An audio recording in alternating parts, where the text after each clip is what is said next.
Master. War.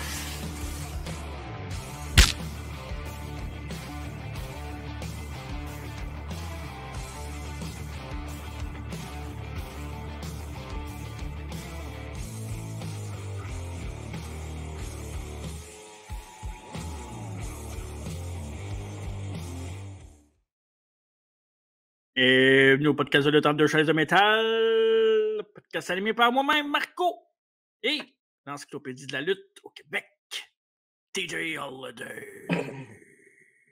Bonjour. Bonjour. Quel tout vous amène? Le tout. Le tout? Le tout de tout.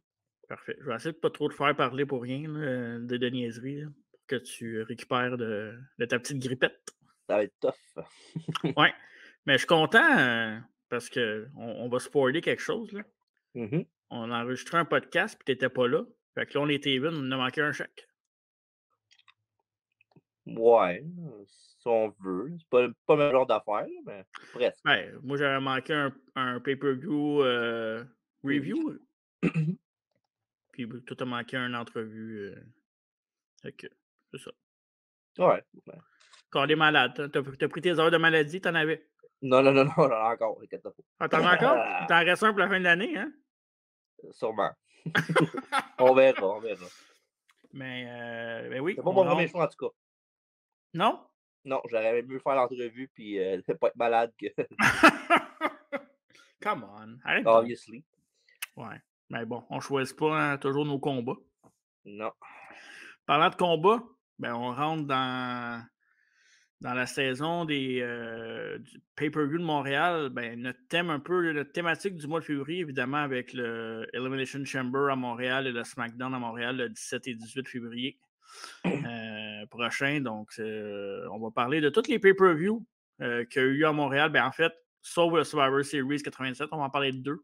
Mhm. Survivor Series 97 qui est déjà disponible sur toutes nos plateformes qu'on avait faites avec Alfredo, je ne me trompe pas. Ouais, non, tu te trompes pas. Au mois de novembre passé. Puis c'est ça. Fait qu'on va parler de aujourd'hui même, No Way Out 2003 à Montréal Ouais. avec. Hein?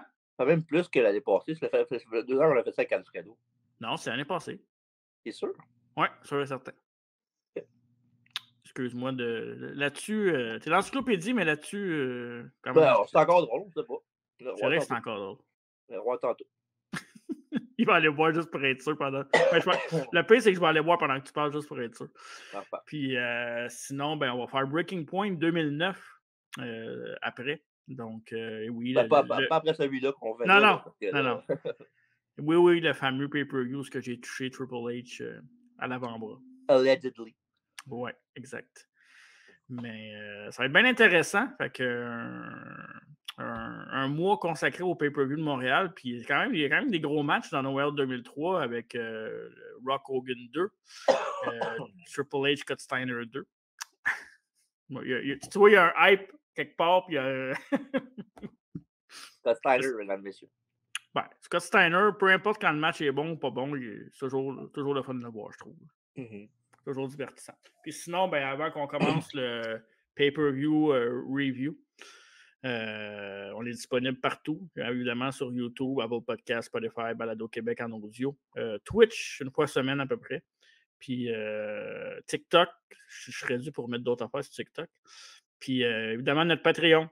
Patreon au tiers de 3$ et 5$. 3$, vous voyez tous les podcasts à l'avance, plus les entrevues avec les vedettes québécoises. Il y en a vraiment, excusez-moi l'expression, une chier qui s'en vient sur Patreon avant tout le monde. Donc, ça va être bien intéressant. On a annoncé quelque chose, je vais en parler parce qu'on l'a annoncé sur les réseaux sociaux, mais on va avoir un spécial, Femme Fatale. Un spécial fatal. Oui, un spécial fatal qui s'en vient le 4 mars prochain au Centre Horizon de Québec. On va avoir un spécial consacré à la lutte féminine et le Road to Femme Fatale. Donc, une entrevue par semaine. Donc, 5 entrevues dans la semaine pour se rendre à Femme Fatale. Une entrevue, pas par semaine, une entrevue par jour de la semaine. Par jour, par semaine. Ouais. Ben, en fait, par jour, durant la semaine. C'est ça. On va l'avoir maintenant. Il est tard pour tout le monde. Puis, c'est ça. Entre autres, on va recevoir Pat Laprade qui va venir au podcast. Ben, qui va venir au podcast pour nous parler du show. Puis les lutteuses féminines qui vont venir aussi sur le show. Ça va être bien intéressant. Puis le tiers à 5 $ parce que je parlais de Patreon. Vous avez le droit à tous les podcasts en avance. Vous avez le droit aussi à des bonus. Vous avez le droit à des watch-alongs. Vous avez le droit à des concours. Parlant de concours, le 17 juin prochain, GPW, CWA présente Raymond Rougeau et Demolition. Donc, vous avez la chance de participer à un concours si vous êtes abonné au tiers 5 $ qu'on va faire tirer au mois de mars pour avoir un meet and greet avec ces 3 légendes gratuitement en direct de Gatineau au centre Slush Poppy. Je sais que tu voulais que je le dise. Donc, ça fait pas mal d'affaires maintenant à retenir. Hein? Ouais, un petit peu, mais c'est pas grave. C'est ça qu'il faut. Hein? Ouais. Puis, j'ai passé une entrevue cette semaine. Je te l'ai pas dit, mais je vais te le dire live. OK. Celui qui va remplacer Gino Chouinard en 2024 à Salut Bonjour. Hein? De quoi tu parles? Ouais, Gino Chouinard s'en va Salut Bonjour. Ouais, de quoi tu parles? Qui t'a interviewé? On va voir. Moi, j'ai posé ma candidature pour animer Salut Bonjour. OK. T'es debout à soir le matin, toi? Oui, je suis bout à 4 heures, 5 heures. 5 heures. Ben, faut que tu sois là-bas à 5 heures. Ah ben là, je me pognerai un appart à côté. Rendu là. Ben bon, tout ça pour dire, à toi la parole, parce que maintenant, Moi, là. No Way Out 2003, j'ai bien hâte. Puis j'ai hâte au premier segment, c'est mon préféré, même si je ne l'ai jamais. Ben oui, évidemment, le segment dans la vraie vie. Avec où ce que vous savez deviner la pop culture, dans le fond, qu'est-ce qui se passait dans cette époque-là, des chansons, films et tout le kit. Chanson numéro 1, en Amérique du Nord, selon toi. Bring Me to Life d'Evanescence. T'avais pas sorti encore à cette date-là. Hmm. C'était l'exclusivité d'Adobe dans ça. Non, c'est pas ça. C'est All I Have de J-Lo et featuring LL Cool J. Ah, c'était bon ça. On all I have. Baby, the what, the what, the got. Exactement, presque. Chanson numéro 1 au Québec. Ouh! 2003? Attends un peu. Oui. Attends un peu. Ah. C'est-tu Non, c'est Marimé? pas Ali Major Matt. Marimé, non? Étais-tu. C'est un peu de bonheur, 2003, Marimé, je pense. OK. C'est qui? C'est Balade à Toronto de Jean Leloup. Cool. Je l'aime bien, Johnny the Wolf. Ben oui, Jean Leloup, ouais. Quelque chose que tu n'aimeras pas, c'est le film numéro 1 au box-office. Un indice, parce que là, c'est large. Ben là. Comédie, drame. C'est un film de super-héros qui n'a pas été bien reçu par la critique. Il y en a plusieurs. Ben oui, ben je sais bien. Je vais dire Spider-Man. Non, c'était Daredevil. Ah, ben oui, Ben Affleck, c'est normal. Ben Affleck et la jolie Jennifer Garner aussi. Ouais, pas surpris. Pourquoi tu dis que j'aimerais pas ça? Ben parce que c'est pas le genre de film que t'aimes, ça. Non, mais ça dépend. J'aime Batman, j'aime ça. Ouais, je sais, mais tu l'avais pas aimé, me semble, celui-là, Daredevil? Non. Ben, en partant, Ben Affleck. C'est ce que je dis. Ah, OK. Excuse-moi. Là, l'affaire que tu ne sauras pas et que je ne savais pas non plus. Parce que des fois, c'est dur de trouver ça dans ce temps-là. Jeux vidéo sortis alentour. Quelle console? Ben là, je peux te dire que ça ne change rien, tu ne l'auras pas. C'est Attends, Everblue sur PS2. Ah! Je l'avais dans la tête. Ah, je sais ça, ouais. Dans le monde du sport, on a d'affaires que tu n'auras pas parce que c'est pertinent, pas vraiment, mais bon. Désolé pour ceux qui sont des fans de ce sport-là, mais. Oui, vas-y. Ah, je pense que tu l'as deviné pareil. Ben non, mais je sais pas. André Agassi était à Wimbledon, non, c'est ça? Non. Michael Waltrip gagne le Daytona 500 la deuxième fois en 3 ans. Ben, c'est intéressant. Là, des fois, c'est slim pickings. Hein, je peux pas inventer des affaires, affaires de sport pour le fun. Là. 95 tours en ovale, à un moment donné, tu te tannes. Ouais. Tu vas avaler une coupe de mouche aussi. Sur la couverture du W Magazine, c'est là que tu embarques. Oui, je suis prête. Vas-y. Oui, tu es prête, parfait. Et sur W Magazine, c'est un Best of 2002. Ouais. Avec, sur la cover, Trish Stratus et Brock Lesnar, un beau petit couple. Wow! Ouais, hein? Ben, il paraît bien ensemble, je trouve. C'est lui qui aurait se pogné à la place de Sable. Ben, peut-être qu'il. Je sais pas. Ils aimaient plus mature. Peut-être. Sur la couverture du Raw Magazine maintenant. Stone Cold, Steve Austin avec le Stone Cold Truth. Pas mélangé avec le titre de son livre, de Stone Cold Truth, que j'avais gagné au cinéma. Savais-tu? Mais tu gagnais bien les prix dans ce temps-là. Tu faisais chier un peu, toi. Pas tant que ça, là. Ben, Moins que Denis Forme, en tout cas. Ouais, Denis Forbes, lui, c'est une autre affaire. C'est un autre game, ça. Ouais. On Fait que salue. voilà, dans la vraie vie, terminé, ta moyenne va continuer à grandir. Mais j'aime vraiment ça, ce segment-là. Ben oui, ça fait C'est changement rare de la que je vie, trouve parler que... de lutte. C'est rare, je trouve que tu as des bonnes idées, mais là-dessus, tu as une bonne idée. Non, j'ai beaucoup de bonnes idées. Noël 2003 est le 5e pay-per-view de ce nom. Il a lieu le 23 février 2003 en direct du Centre Bell à Montréal, Québec, Canada, évidemment.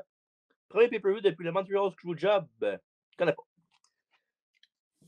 C'est jamais arrivé, ça. Non, ça me dit rien. Ça me dit vaguement quelque chose, là, mais. Au pre-show dans le gala, Rey Mysterio a vaincu nul autre que Jimmy Noble, accompagné de Lydia. Et évidemment, pas de vidéo d'intro sur le network, là, malheureusement, parce que je sais pas pourquoi ils ont coupé direct au décor. C'était sec pas mal, je trouvais. Sûrement à cause de la tune qui n'avait peut-être pas les droits, peut-être, je sais pas. Brimingstein? Ouais. Mm-hmm. Les commentaires de la soirée sont d'un côté, mais en fond, c'est deux brands, là, parce que c'est encore le brand split qui était effectif à ce temps-là. Évidemment, non, c'est pas Jim Ross ce soir. Non. C'est Mike Jonathan Coachman, de coach. À la porte. Avec Jerry the King Lawler du côté de Raw. Et du côté de SmackDown, ben, Michael Cole et Taz. Et oui. Avant que tu commences, moi, j'ai un segment dans la vraie vie. OK, quoi? Vu qu'on était au Bell Center, au Montréal, Québec, c'était qui le capitaine puis les assistants capitaines du Canadien de Montréal en 2003-2004? Ben, pourquoi tu mens? On n'était pas là. Hein? T'étais pas là en 2003 au Centre Bell, nous autres. Non, mais t'as compris ce que je voulais dire, le show était là. Fait que... C'était qui le capitaine puis les assistants en 2003? En 2003. Ouais. Toute une édition, là. Capitaine de se mettre encore Koivu, j'imagine. Bonne réponse. Assistant capitaine Markov, sûrement? Non. Même pas? Non. Commissaire Rec? Non. Bon, vas-y, je sais pas. Greg Rivet et Sheldon Souray. Bon, c'est la même veine, à peu près. Le team leader pour les buts, Richard Zednik avec 26, puis le meneur pour les points, Ribeiro avec 45 et 65 points. Pour 45 passes. Oui. Hein? Non, vas-y. 45 passes, 65 points, Ribeiro. 26 buts pour Zednik. Il était fort, Zednik, c'est là que McLaren le ramasse avec le bras. Là. Oui, exactement. Puis il sortait avec une fille de lancer compte aussi. Oui, puis non, il était vraiment fort dans ce temps-là pour vrai. Oui, de more you know. Ouais. Match numéro 1, on perd pas de temps. Chris Jericho contre Jeffrey Hardy. C'est vrai, ça là, j'embarque là-dedans. Hein. On recommence. On perd pas de temps. Ouais. Match numéro 1, Jeff Hardy contre Chris Jericho. Oh! Puis, si je ne me trompe pas, il y avait quelqu'un d'autre dans ce match-là au début, non? Oui, ben en fait, mon cher TG, pour t'économiser ta voix, c'était censé d'être Chris Jericho contre Tess dans ce premier match-là. Chose qui aurait été. Ben, ouais, exact. Moi, j'aime mieux Tess, là, mais attends, c'est pas la même chose. Là. Bref. Mais dans le fond, ce qui est arrivé, c'est que Tess, qui était avec Stacy Keibler, ont manqué leur avion au Go Home Raw, parce qu'ils étaient à Raw, eux autres. Fait qu'au Go Home Raw, la WWE a décidé de les punir et ils ont remplacé le match par Jeff Hardy, qui était un peu dans un changement de personnage. Là, il était pas tweener, mais il essayait d'être plus agressif. Il jouait quasiment le heel. Là, il y avait pas un Jeff Hardy. Hein? Il y avait un coach aussi avec lui. C'était qui le coach? Quelqu'un pour l'aider. Oui, c'est vrai, parce qu'il y avait des problèmes, chose qui n'a pas changé depuis le temps. Mais... Ben, je veux dire, côté storylinement parlant, je veux dire. Là. Ouais. C'était pas le meilleur run de Jeff Hardy, mettons. C'est Shawn Michaels, celui qui veut savoir, puis il l'a pas dit, là, mais c'est Shawn Michaels qui était genre le mentor un peu de Jeff Hardy dans ce temps-là, vu qu'il se voyait beaucoup en lui, évidemment. Là, puis il l'avait même super kické dans le ring pour le réveiller. Oui, exactement, oui. Ouais. Puis, il n'a pas duré longtemps vraiment son return à Jeff Hardy. Fait que voilà, pas un gros build-up, là, mais quand même. Après un petit début derrière et devant, back and forth, Y2J manque un splash dans le coin. C'est qu'il mène en bas du ring. Et après ça, Hardy, évidemment, en profite avec un beau springboard moonsault pour un compte de 2. Et après ça, le chant 2, qui est évidemment le 1, 2, kick out 2. Qui a commencé à Montréal. C'est la première fois que ça catch on. Là, ça le fait plus aujourd'hui, là. Mais non, pendant Ben, quoi, un bon 5-6 ans, tout le monde le faisait tout le temps. Là. ça avait été banni aussi. C'est-tu le tout qui avait été banni? Ou pas banni, mais les commentateurs enterraient par-dessus, ou il y avait. Peut-être. En tout cas, il y avait un truc de même là, que. En tout En cas, tout cas, je me moi, je la souviens pas. bannirais la toux. J'aurais peut-être pas envie de tousser de même. Oh, Ouais, très bon. Ouais. merci. Après ça, M. Hardy commence pas à Montréal. Il fait sa course sur la barricade, là, son fameux spot, là, où il fait juste marcher sa barricade pour se jumper avec un forearm sur le gars. Mais Jericho lui fait payer en envoyant des marches de métal. Un petit peu de product placement pour nous ici. Hardy va une coupe de spots d'espoir, mais généralement, c'est Y2J qui a l'avantage. Un Lion Salt de Jericho, il donne les 2 genoux de Jeff dans le bide. Et après ça, on a un DDT de Hardy pour un compte de 2. Et un shottement dans le vent lui donne un autre compte de 2. Whisper in the Wind. Ben oui, c'est parfait. J'adore ça. Je vais répéter à ça parce que des fois, il y en a qui se perdent dans la translation. Non, mais ça, c'est ta force, hein, quand tu fais les reviews. Moi, c'est les traductions françaises. J'ai essayé d'en faire une coupe, moi, puis c'est pas ma force. Je suis pas là. Des fois, je me force, hein, pour vrai. Ouais. Ben, tu fais bien parce que c'est le moment que j'aime le plus. Un des moments que j'aime le plus. Ça fait différent aussi, les autres podcasts. Oui. Il faudrait juste dire le mot tout court. Oui. Et après ça, Chris se baise un Enzuigiri. Et on voit les murs de Jericho sur Hardy. Et après une vingtaine de secondes, Jeff pogne des câbles et la foule hue. Parce que, évidemment, Jericho est quand même un Canadien cher de la foule, puis que Montréal sont souvent comme ça, un sentiment d'appartenance. Oui. C'est correct. Et pas longtemps après ça, Swanton Bomb de Jeff, 1, 2, mais Jericho, comme un grand vétéran, met le pied d'un corde. Et après ça, on a un Walls de Jericho renversé en petit paquet pour 2. Il y a un autre Swanton, mais là, Jericho est plus là. Il n'y a personne dans la piscine. Lion Salt, 1, 2, mais Jeff dit non. Et après ça, Y2J va au top, mais il fait tomber direct sur ses murs de Jericho. Hey, tu te fais rire toi-même. Ça va pas bien, là, tes C'est affaires. correct. Là. Ça va pas Hurricane bien. Rana tenté par Hardy, mais Jericho lui renverse ça en powerbomb, mon Dieu. Top Ouais. rope, un beau spot. Très beau spot. Et un Walls de Jericho plus tard, et Hardy est obligé de taper. Victoire de Y2J. Et après la décision, Jericho garde la soumission et voilà Michael à la rescousse sur les 8 du Centre Bell. Ouais, mais moi, j'ai trouvé, puis je l'ai marqué dans mes notes, c'était 50-50. Je m'attendais, tu sais, je me rappelais, là, je me suis dit, ah ben oui, c'est la première fois que Michaels revient. Ben, c'est pas la première fois. Il y avait un Raw, je pense, avant, ou un Raw. Puis je me suis dit, ah, il va être vraiment hué. Finalement, j'ai trouvé que oui, il y avait des huées au début, mais les pros Michaels ont embarqué par-dessus, fait que c'était plus 50-50. Mais c'était cool. Et après ça, Christian vient s'en mêler. Et les 2 Canadiens reçoivent un DDT en même temps d'HBK, le fameux spot où le gars s'approchait d'un code puis ils mettent dans les airs et tombent en DDT avec. Là. Il sort Jericho avec une close line et donne une douce musique de mâchoire au Capitaine Charisme. Et là, la foule se résonne des applaudissements pour HBK. Et, après ça, Shawn et Jericho font un face-off. Évidemment, c'est direction WrestleMania 19 pour les 2. Ouais. Puis à noter aussi, tu sais, je te parlais de. C'était Taz, hein? C'était Taz, les commentateurs, Jerry Lawler puis Coach, hein, c'est ça? Ouais. Ben, comme je te dis, c'est rare que j'écoute les commentateurs puis je retiens ce qu'ils disent, mais il a fait une maudite belle job dans ce match-là pour dire que pour préparer la foule, ben, si HBK se fait huer, ben, il faut se rappeler du Montreal Screwjob, puis pour ceux qui ne le savaient pas, mettons, c'est les rares personnes qui ne le savaient pas. Fait qu'il appréhendait peut-être une réaction plus méchante pour HBK, mais ils l'ont quand même dit au micro, fait que j'ai trouvé ça intéressant de préparer une foule qui était peut-être moins au courant. Plus hostile. Exactement. Ouais. Sinon, regarde, excellent opener. Pas grand-chose à rajouter là-dessus, à part que c'est un excellent opener. Là. Ouais, c'était un Canadien, un des Canadiens les plus populaires, puis un des lutteurs les plus populaires en général de la business quand même, là, même si Jeff Hardy a toujours été populaire. Là. Le monde l'aime, peu importe. Oui. Surtout la gente féminine. Oui. Et après ça, on a Team Angle qui sont allés leur vestiaire et ensemble. Et Kurt dit à Shelton et Charlie, il leur dit que la foule ce soir va dire You suck, mais que dans le fond, c'est nous autres qui suck parce qu'on est des Canadiens qui veulent être français. Et il dit ce soir, laisse-moi avoir un petit avant-goût de ce qui va arriver sur Mania 19. We will win, ranchit Kurt devant ses partenaires. Il dit qu'il a un plan pour les aider à gagner. Puis là, évidemment, Angle, il chuchote un peu plus. Fait que là, la caméra va vers d'autres choses et c'est dans le parking lot où une limousine arrive. C'est qui? Burt Reynolds, peut-être? Mais non, Peut-être. c'est Evolution qui en sort. Évidemment, on l'a vu. C'est Evolution parce qu'on a vu le Triple H faire genre. On l'a vu sortir du véhicule avant tout le monde.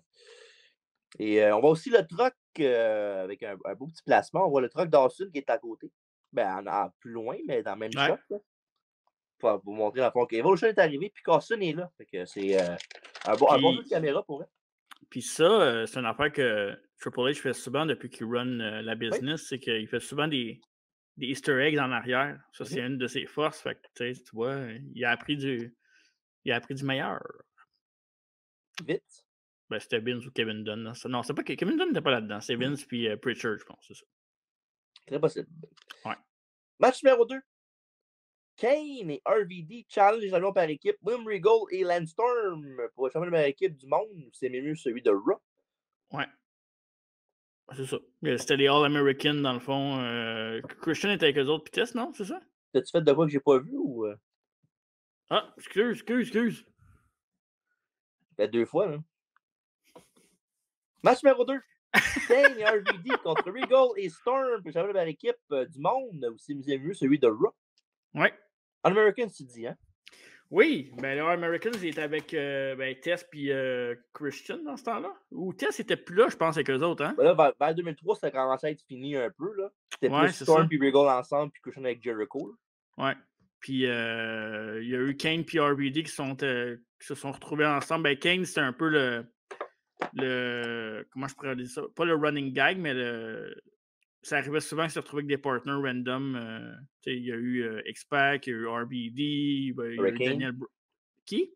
Hurricane, Daniel Bryan plus tard. Fait que, je sais pas pourquoi, Kane, je trouvais toujours que c'était le monstre le plus mal booké par après, qu'on prenait moins au sérieux, mais il y a toujours du succès, même avec ces gars-là. Je sais pas. Kane a toujours resté relevant. Exactement, j'allais dire. Il a toujours été, même si, tu sais, des fois, Soren n'était pas écœurant, mais il y a le temps quelque chose. Ouais, c'est ça. Puis je pense que c'est qu'il acceptait le rôle qu'on lui donnait puis qu'il faisait le meilleur avec ce qu'on lui donnait. Ouais. Il n'y a pas de gros storyline en courant ce tag team match-là. Souvent, les tag team titles match, même, on parle souvent que la division par équipe, là, on la laisse un peu de côté, mais même à l'époque, tu prenais les deux équipes random, tu les mettais ensemble puis ça faisait un title match. Puis c'était pas mal ça qui menait au match de No Way Out, en fait. Ouais. Puis, comme tu as dit tantôt, Kane, comparativement, mettons, à du monde comme Big Show, là, Kane est bien plus mieux booké que Big Show côté Big Guy, là, pour vrai. Là. Ben, mieux booké, je sais pas, mais oui, mieux booké, mais il est meilleur que Big Show. C'est storyline à Kane qu'à Big Show. Là. Ouais, mais il est meilleur que Big Show aussi. Là. Il est meilleur que Big Show ou il est meilleur que Big Show? Là? Non, Kane est meilleur que Big Show, je pense. Là. Même au micro, Big Show, c'est pas. Je te dirais oui, là, à première vue, mais Big Show, il n'est pas un slouch non plus. Là. C'est juste que maintenant, on était quand même curé de le voir qu'il fait des turns à tous les deux. Quoique Kane aussi, il a fait beaucoup de turns. Ouais. Mais bon.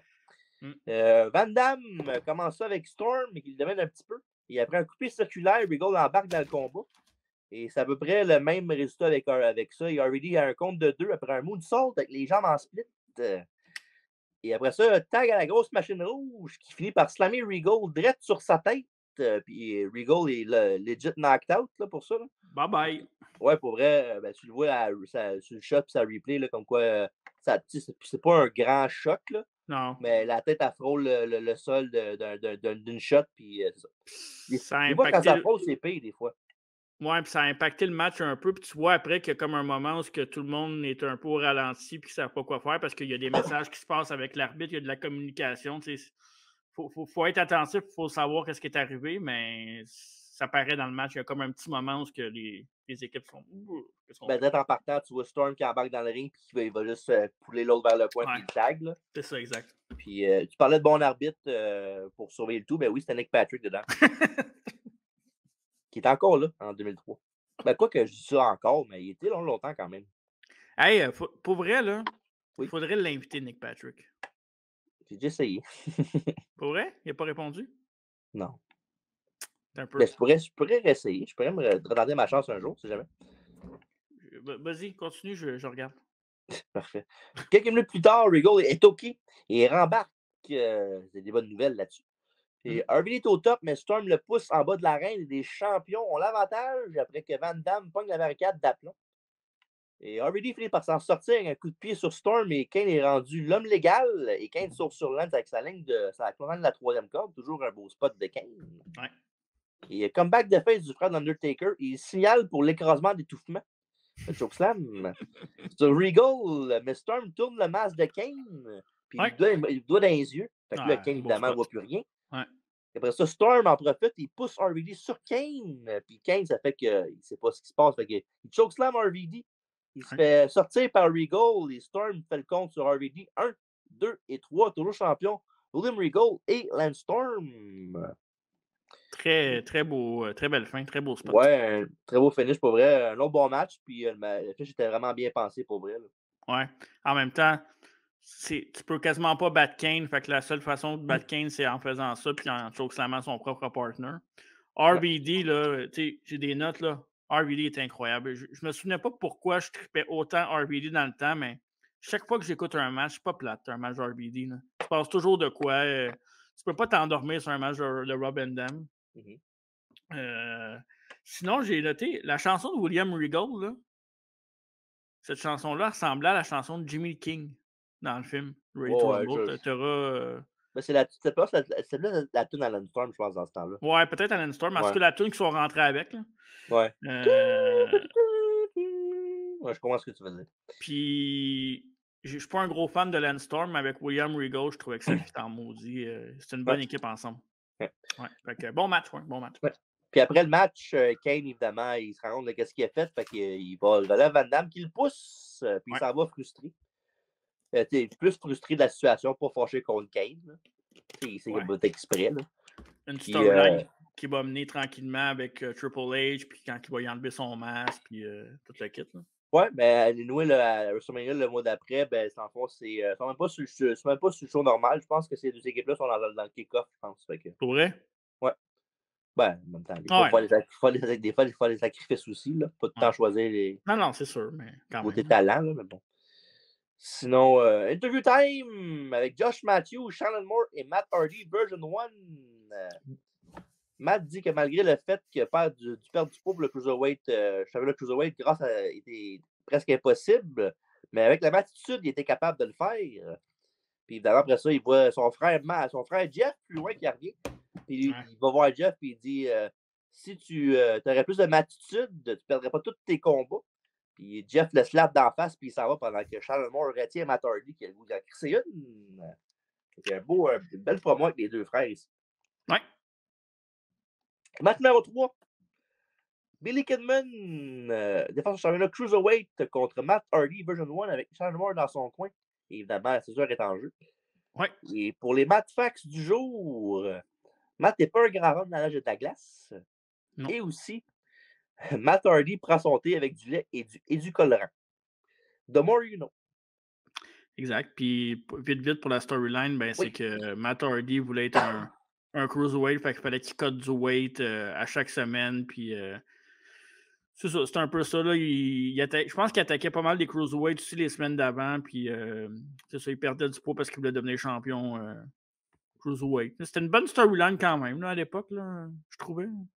Ouais, c'est du bon dans la dernière semaine, on l'avait vu, là, le Go Home SmackDown qui est disponible sur Patreon, entre autres, qu'on avait regardé sur Twitch. Ben, il est allé à la balance, puis il a fini par se mettre tout nu pour finalement atteindre le poids de 220 livres pour être officiellement un cruiserweight pour avoir son match à No Way Out contre Billy Kidman ce soir.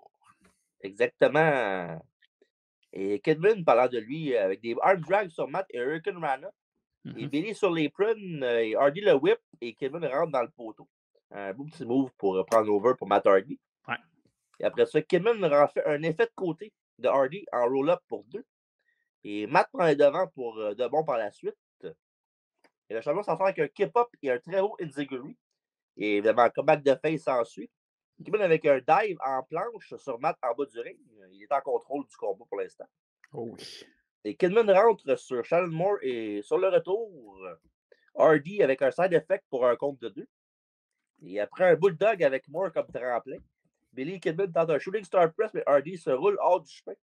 Twist of Fate 1, 2, et non, Kidman kick-out, contrairement à SmackDown, qui n'a pas dégagé. Et voilà. Voilà. Pour vrai, avant de voir ce qui s'est passé à SmackDown, j'ai cru que j'étais sûr que c'était le finish. Ouais, c'est ça, parce qu'on a écouté le Go Home SmackDown. Fait que tu l'as dit là, pendant le Go Home, c'est que vu que c'est un pay-per-view, ben, il y avait un tag match, toujours. Ouais, c'est ça. Ouais. Exact. Et ouais, après ça, évidemment, Hardy place Kidman en superplex, mais ça fait pousser du coin. Sauf que more distrait Kidman, c'est que donne la chance à Hardy de faire un autre twist of fate, mais cette fois-là de la troisième corde.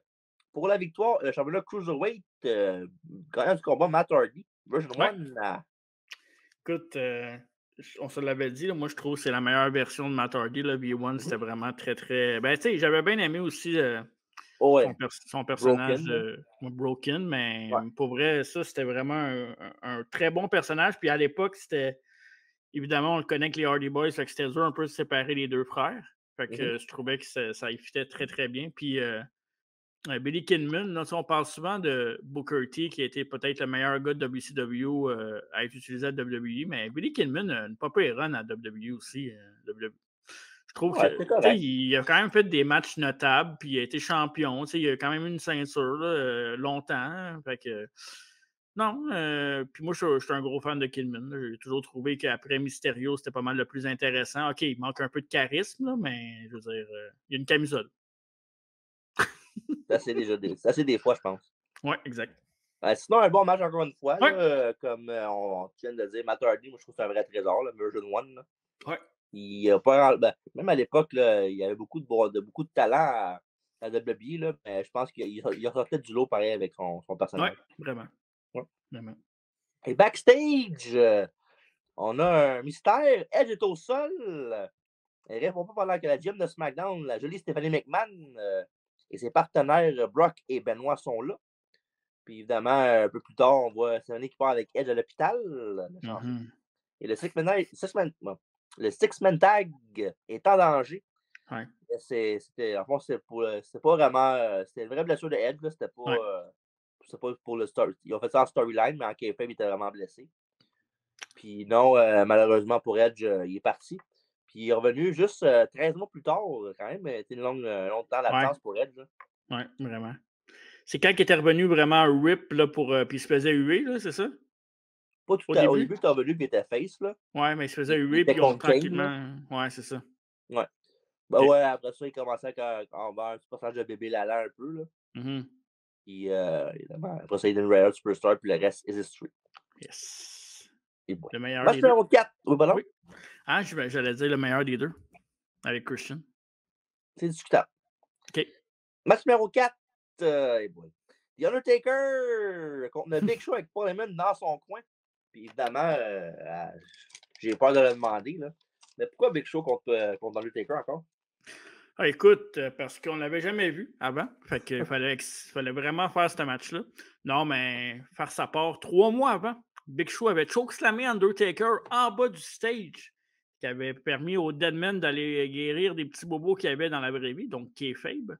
Et le Deadman est revenu 3 mois plus tard.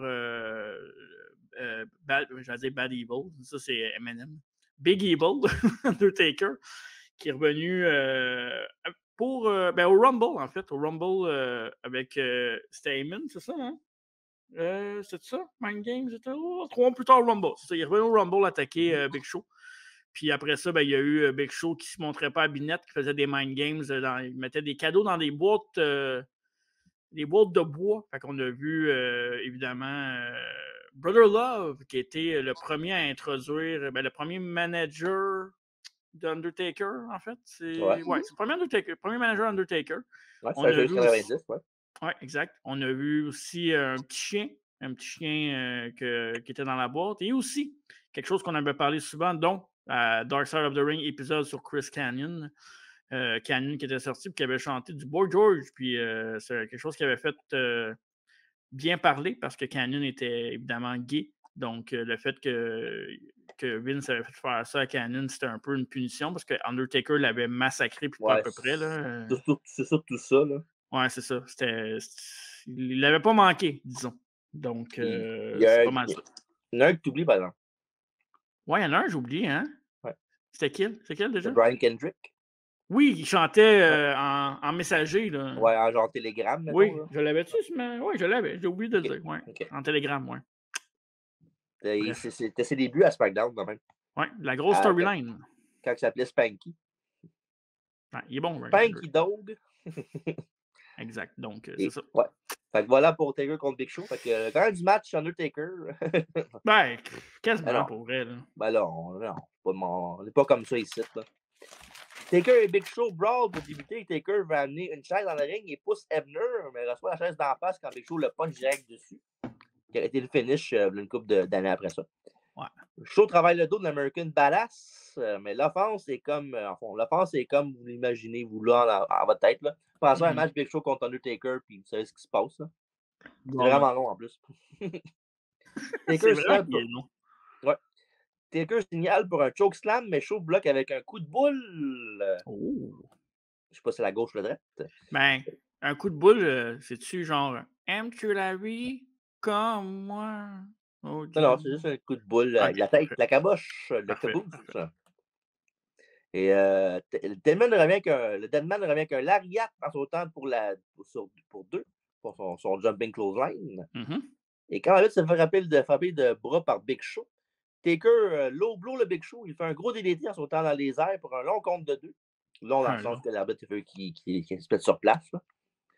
Taker call un last ride bien brillant. Et Show le pousse dans les cordes et lui fait un spinebuster pour 2. Et après ça, Show relève tranquillement Taker, mais il se fait surprendre avec un Dragon Sleeper. Sauf que le manager de Show embarque sur les prunes Paul Heyman pour que Taker lâche la prise. Et voici le A-Train. A-Train. Wouhou! On est excité. Ouais. Taker le frappe de l'apron, il court dans les cordes et saute avec une planche, un dive, sans les mains sur A-Train et Paul Heyman, ben, plus sur A-Train. Ouais. Mais non, mais pour vrai, c'était fou de voir ça, là, Taker faire un dive pas de main. Là, ouais, Très impressionnant. il n'y a aucune affaire à faire ça pour vrai. Là. Puis tu sais, quand on parle de... On en parle souvent là, des gars qui ont des gimmicks. Là. On fait souvent la référence avec Bray Wyatt et Undertaker. Ben, ça, c'est des choses qu'Undertaker est capable de faire que les autres sont pas capables de faire.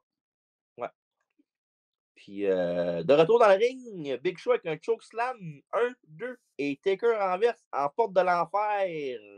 Sa soumission sur Hell's Gate. Mm-hmm. Et Big Show passe out pour donner la victoire au American Badass à 14 minutes 8 du match. Hey, c'est drôle, j'avais le temps. Puis c'est le match le plus long de la soirée. Et c'est même plus long qu'un match de Triple H. Ça, c'est rare. Quoi? Non, c'est correct. Moi, ce que j'ai écrit tantôt, c'est pas grave. Là. Après le match, Taker mène une chaise, mais A-Train embarque et lui fait son choke bomb, son dérailleur. Ouais. Puis il lui dit que c'est son yard maintenant. Ouais. Et ça va mener un match handicap à WrestleMania, mais arrêtons là. Quoi? Ben, parce que je ne veux pas parler du match à WrestleMania, c'est dégueulasse. Non. Moi non plus, ça ne me tente pas d'en parler. C'est-tu le premier match de WrestleMania de Taker? Oui. Non. Tu oublies-tu Giant Gonzalez, là? Non, j'aime mieux celui contre Giant Gonzalez. Non. Non? Le match contre le gros handicap, il est plate, mais il n'est pas mauvais. Là. OK, je vais regarder les deux. OK, si tu veux. Ouais. Tu as le temps, toi, oui. Et pour un match Taker, Big Show sans stipulation spéciale, ben, ça n'aurait pas été payé pour vrai, là, mais regarde. C'était juste un petit peu trop long, là, parce que leur match était plus long que les 3 autres d'avant, puis ceux d'après. Fait que, disons que c'est pas un match que je recommanderais, malheureusement. Non, puis moi, ce que j'ai marqué dans mes seules notes, c'est la seule chose que ça ajoute pour Montréal, surtout, parce que c'est notre ville. Star Power, on voit Taker, c'est pas mal ça. Ouais, pour vrai. Pas mal juste ça. Bref, Eric Bischoff et Chief Morley, Valiant, pour ceux qui ne savent pas, sont ensemble quand Easy se prépare pour son match contre Stone Cold. Et Bischoff dit qu'il a des plans pour Austin. Quand Jim McMahon arrive, il dit qu'à Bischoff qu'il est impressionné de ses mouvements de karaté. Tellement, en fait, qu'il est si impressionnant que ses mouvements de karaté qu'il n'est pas besoin d'aide pour battre Stone Cold. Ça va être un match 1 contre 1, pas d'interférence. Puis si quelqu'un intervient, ben, you're fired. Ouais, puis c'est sûr que quand tu as Walt Venus dans ton coin, ça t'aide à gagner contre Austin. Puis évidemment, Bischoff et Morley ils n'ont pas l'air heureux de ce résultat-là. Ils sont pas heureux, hein? Ils n'ont pas l'air heureux. Non. Match numéro 5. Kurt Angle Shelton Benjamin et Charlie Haas, Steve Angle avec Paul Heyman dans leur coin contre Brock Lesnar, Chris Benoit. Et malheureusement, pas de Edge. C'est 2 contre 3. Un handicap. Un combat d'handicapés. Ouais. Il y a beaucoup de moving parts dans ce combat-là, mais y a-tu une base de fuel dans ce handicap-là? Ben, en fait, Brock Lesnar avait tourné babyface, si on veut, lors de Survivor Series passé, alors que son manager, Paul Heyman, s'avait retourné contre lui pour aller rejoindre Big Show, si je ne me trompe pas. Fait que c'est pas mal ça. Lesnar ensuite a gagné le Royal Rumble 2003. Donc, ça lui donnait une passe droite directement pour pointer le signe de WrestleMania et affronter le champion actuel de la WWF, M. Kurt Angle.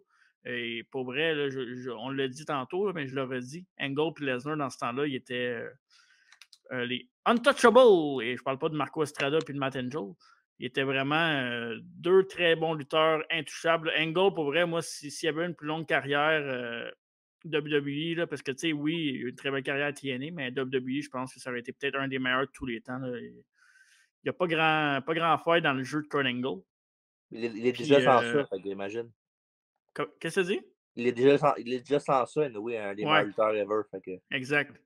Fait que les deux allaient s'affronter à WrestleMania 19, mais avant ça, le SmackDown d'avant, pour être plus précis, Angle a dit qu'il voulait affronter Lesnar, en fait. Puis ça a fini avec un... c'est le contraire. Lesnar voulait affronter Angle, puis il a fait un gauntlet match. Puis on sait ce qui est arrivé, là, c'est qu'il a battu Haas, Benjamin. Puis quand Angle est arrivé dans le ring, Heyman ne frappait qu'une chaise, disqualifié, puis ils ont attaqué à 3. Edge, puis Benoit ont fait le save, puis ça nous a envoyé directement à Montréal, No Way Out, pour le handicap match, parce que Edge, comme tu l'as dit si bien, a été blessé backstage, kayfabe, mais une vraie blessure au cou.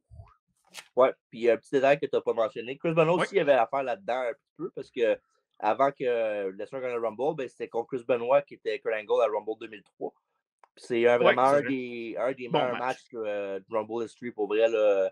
Mais à la fin, évidemment, Chris Benoit a eu une ovation de la foule là, qui était vraiment longue. Là. Fait que non, ce match-là était vraiment écœurant pour vrai. C'était-tu un ladder match, ce match-là? Non, hein? Non, c'est un match non, c'était contre Jericho, ça, le ladder match, ouais. Ouais, en c'était 2001. Ouais, un autre excellent match aussi. Hein. Ouais, qu'on a déjà fait d'ailleurs, Rumble 2001. Oui, c'est vrai. Qui a 1000 views sur... ben, normal. Ben là. Non. Okay. Et Benoit et Benjamin débutent. Et Benoit qui prend les devants et après ça, qui tag Brock pour un bon pop de la foule. Ouais. Il domine Haas avec... il est-tu parent avec Berserker, lui? Pourquoi? Haas! Ouais, c'est ça. Okay. Il fait des press slams à Haas et Benjamin back-à-back. Et pendant que Lesnar fait ce qu'il veut de Charlie, il regarde Kurt dans les yeux en voulant dire c'est toi le prochain smaliste. Et quand Lesnar reçoit un super kick de Shelton, là, Angle embarque pour scratcher Brock. Classique, où ce que le heel, enfin, il a le terre, fait qu'il peut arriver à faire l'avantage. Et Lesnar finit par faire le relais à Benoit qui s'occupe de Benjamin et Haas avec des germaines. Il monte au top. Angle le rejoint avec une belle souplesse ventre à ventre, très fort pour l'exécution de ce move-là. Puis voilà le cue pour l'over des heels. Et après quelques minutes, Benoit fight back avec une belle souplesse germaine en laissant Angle aller par-dessus tête avec, pour un beau compte de 2. Et Team Angle avec le move des Beverly Brothers avec un des deux qui saute par-dessus l'autre en saut-mouton. Shelton qui saute en passant, évidemment. Et après ça, on a Benoit avec un Enzuigiri manqué, mais un coup de pied de mule lui permet de faire la touche chaude à Brock Lesnar. Il fait des lines aux 3. Et après ça, on a Shelton et Kurt qui reçoivent des belly-to-belly suplex cul par-dessus tête. Ça fait pas du bien un cul par-dessus une tête. Non, surtout quand ça tombe sur le dos. Et Brock tente de F5, mais Shelton dropkick M. Lesnar d'en face et Angle tombe en bas du ring. Ankle lock de Kurt sur Chris. Crossface. Ankle lock. Crossface. Et Team Angle à la rescousse. Toute une séquence rapide là, de counter de submission. Là. Et crossface de Benoit sur Haas, mais maintenant, et Benjamin le sauve. Brock sort Shelton. Lesnar fait un F5 Angle pendant que Charlie Haas abandonne du Clipper Crossface pour la victoire de Lesnar et Benoit. Wow.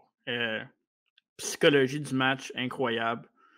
Toute mise en pièce pour que Lesnar et Angle se touchent le moins possible pour que Ça touche le moine. que ça touche le moins possible, pas le moine. OK.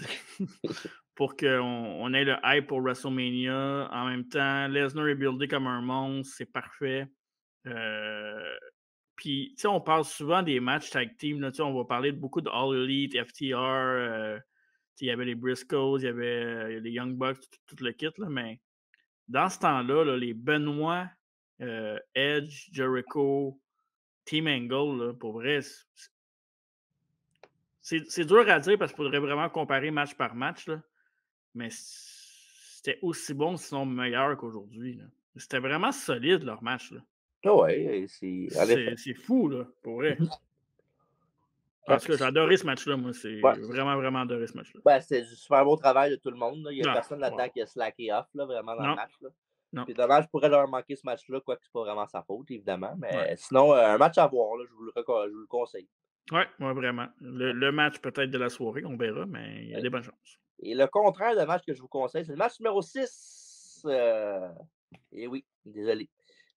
Triple H avec Ric Flair contre Scott Steiner pour le World Heavyweight Championship, dans le fond, mieux connu pour les connaisseurs de matchs de lutte comme étant le fameux affrontement Triple H Steiner 2. Attends un peu, là, ça marche pas mon affaire. Là. Pas grave. Comment ça j'ai pas cette VS-là? Je te l'ai envoyé pourtant. Tu m'as pas envoyé ça? Ben, je suis tout envoyé. Maudit. En plus, c'est mon boy. Puis peut-être un oubli parce que c'est Triple H, ça se peut. Ok, attends un peu. On refait ça officiellement. Match numéro 6. Triple H, et voilà. Avec Ric Flair contre Scott Steiner pour le titre de World Heavyweight Championship. Scott Steiner contre Triple H 2. Et pourquoi 2? Ben, parce que les deux s'avaient affronté au Royal Rumble au mois de janvier. On sait que Scott Steiner a fait ses débuts au Survivor Series dans un segment avec Chris Nowinski. C'était excellent. Puis non, Steiner était vraiment très, très over. Puis après ça, il y a eu une chasse pour avoir qui allait signer Scott Steiner entre Eric Bischoff et Stephanie McMahon. Je me souviens même à l'époque que Stephanie McMahon avait tenté de séduire Scott Steiner pour l'avoir de son côté à SmackDown. Chose que Scott Steiner avait décidé d'aller envers Raw parce que lui avait promis aussi une title shot à Steiner pour aller à Raw. Puis je me souviens à l'époque, Triple H avait parlé à Bischoff, il avait dit voyons donc, tu peux pas faire ça, tu peux pas me faire ça à moi, tu peux pas promettre une title shot à Steiner. Puis il mettait de la pression à Bischoff pour pas qu'il signe Steiner parce qu'il avait peur de lui. Finalement, ils ont eu une grosse storyline Steiner, Triple H, il y a eu le fameux pose down. Fait qu'on on se rappellera tous. Les concours de push-up. Le pose down entre Ultimate Warrior et Rick Rude qu'on avait parlé dans la biographie de Rick Rude. Donc, il y avait eu ça. C'était assez épique comme moment. C'était vraiment. C'était cool. Là. Avant le match du Rumble, tout était correct. Là. Mais au Rumble match, ils ont eu un des. Ça n'a vraiment pas bien été côté match. Non. Puis, évidemment, ils ont décidé de remettre ça avec un rematch à No Way Out. Mais en même temps, c'est correct là, parce que Steiner, c'était comme la grosse star qui s'en venait pour le Triple H. Là, c'était la fraîcheur du moment, si on veut. Là, mais... En même temps, comme je t'ai dit, on regardait Watch Along tantôt, puis je te l'ai dit comme quoi, je pense qu'ils ont fait ça parce que, évidemment, entre Rumble Mania, ben, il y a un show, fait que tant qu'à faire un match Nowhere, vous pouvez faire le match entre les deux, puis après se mettre ça en dessous du tapis, puis passer à d'autres choses. Oui, probablement, mais je pense que, parce qu'on va parler après le match, là, mais je te laisse y aller avec le match pour en parler après. OK. Je sais pas, j'ai tapé sur la cuisse et Steiner le voit, il attaque à la bonne place. Steiner se fait huer et tu vois, je l'appui de la foule. C'est Bizarro World, hein? Éventuellement, Steiner fait une prise. Ben, c'est eux qui disent ça d'habitude du Canada. Bizarro World. Ouais, mais Montréal, sont durs. Ils peuvent changer beaucoup de choses dans le monde de la lutte. Montréal, Toronto, c'était vraiment les deux plus grandes villes pour le Bizarro World, qui disait. Oui, exact. Et éventuellement, Steiner fait la prise en 4, sauf que dans le dos de l'arbitre, Earl Hebner, Ric Flair égratigne les yeux de Big Papa Pump. Et après ça, Scott pourchasse Rick et le punch et la foule U. Et Scott continue son attaque sur Triple H avec des neckbreakers et des suplexes. Pardon. Pardon, encore. Pardon? Triple H essaie de piner Scott avec les pieds dans les cordes, mais Earl Hebner le voit. Et les deux se poussent. Classique. Sauf que d'habitude, le classique, c'est que la foule soit derrière l'arbitre pour ne pas se laisser piler ses pieds. Mais là, l'arbitre, c'est Earl Hebner. Fait que voilà. Ouais, lui, il s'est pas fait pardonner, par exemple, comparativement à Sean. Ouais. Ben, à part qu'on ait trop pour faire quelque chose de plus pour faire pardonner, tandis que Sean veut faire des bonnes performances après bonnes Ouais, c'est ça, performances. exact. C'est plus dur pour un ref, mettons. Exactement. Spinning belly to belly de Steiner pour 2. Un de ses beaux moves qu'il faisait à l'époque. Et Triple H prend son pomme dans le coin. Harley Race faisait ça, je pense aussi. Ouais, probablement. Ouais. Puis après ça, Scott en profite pour repasser Triple H dans les marches. Et après ça, on a Steiner avec un beau Salmon Drop de la 3e corde, mais Ric Flair tire la jambe de Triple H au compte de 2. Ouais. Et on voit le Steiner Recliner, alors que le garçon de nature demande du renfort. Alors voilà Batista et Randy Orton. Et Big Papa s'occupe des deux, même des 3 avec Ric Flair. Ouais. Et Trips essaie de un peu d'iguer, mais se fait envoyer en bas du ring. Steiner press slam Orton du milieu du ring jusqu'en bas sur Big Dave. Ouais. Et là, Hebner en a assez. Il chasse Evolution, mais pendant ce temps-là, Triple H frappe Scott Steiner avec la belt dans la figure. Et elle fait un long compte de 2. Ouais, et après ça, un pedigree plus tard, ben, c'est terminé. Toujours champion de Triple H. Pedigree était la solution finalement. Exactement. Puis un point notable du match, tout un travail de Ric Flair comme manager. Il y a vraiment. Écoute, pour vrai, c'est peut-être Ric Flair la star du match parce qu'il a changé un peu la dynamique avec ses interventions parce qu'à un moment donné, au début, la foule US Steiner applaudissait Triple H, mais dans le milieu du match, on a entendu des boring pendant le match. Mais pas Ric Flair, parce que c'est juste vraiment boring pour vrai. Hein. Non, je parle pas de Ric Flair, je parle du match. Ouais. Mais tu sais, après ça, Flair est rembarqué après les boring. Ça a remis la foule un peu dedans parce qu'évidemment, Flair avec son énergie, c'est contagieux. Tu sais, moi, l'impression que ça m'a donné, puis c'était probablement ça, c'est que les deux gars ne voulaient pas travailler ensemble. C'est vraiment. Il s'est passé de quoi en arrière? Là, je connais pas l'histoire au complet, mais je pense que les deux gars ne voulaient pas travailler ensemble. C'était vraiment. Là, il faisait ce qu'il avait à faire, puis encore là, je sais pas si tu as eu la même impression. Bah, moi, je pense que Triple H, il a fait comme d'habitude, là, vraiment. Il n'a pas été. Je suis pas d'accord qu'il ne voulait pas travailler avec Steiner. Peut-être qu'il ne voulait pas le mettre over, peut-être. Ça se peut. Ouais, c'est ça. Mais. Ouais, c'est ça. En même temps, j'ai beau être Triple H comme je voudrais, là. Personne n'a pas d'affaire à battre Triple H en 2003. Là. Non, c'est vrai. Mais tu sais, le match n'était pas si pire que ça. Il était meilleur que celui du Rumble. Mais moi, j'ai trouvé que la fin était bonne. Le reste, c'était juste là. À l'aide du match, c'était la foule. Puis, main à terre, j'ai marqué dans mon texte. Main à terre, ouais, mais la foule a décidé ça parce que le match Rumble n'était pas bon. Mais en tant que tel, c'est parce qu'on savait que Triple H allait gagner puis que Steiner, le monde en avait contre Steiner. Là, mais à part ça, c'était pas si mauvais que ça. Là. Dis Montréal a décidé ça, mais c'est pas Montréal qui a fait le premier match avec Scott Steiner, c'était à l'autre place. Là. Mais ça avait-tu fait tuer au Rumble? Ben oui. Il s'est fait tuer dans le match parce qu'il botchait le plein d'affaires. Il a même il a donné un punch à Triple H puis il est tombé à terre. Là. Faudrait que je recheck ça, mais. C'est Salon Mazon maudit, toi, là, avec les matchs que tu as regardés pour voir. Là. Celui-là, les deux matchs de John Gonzalez puis Trent qui ont fait des choses. Mais inquiète pour toi, voilà. Moi, j'ai trouvé ce match-là meilleur que le match de Taker. On va en reparler à la fin, c'est ça? Ouais, toi, on sait bien. T'as un parti pris contre Triple H. Non. Ben okay, oui, parfait. Mais non. Comme j'ai dit, la fin était bonne, le reste pas vraiment. Ouais, la fin qu'on a vue pendant le règne de la terreur de Triple H, on l'a vu souvent, cette fin-là. Un coup de ceinture avec un pedigree après ou un sledgehammer avec un pedigree après. Ouais. Ben, c'est pas mal moins fâché qu'il ait battu Tanner que le mois d'après à WrestleMania. Commence pas là-dedans. Qu'il a battu Jericho? Non.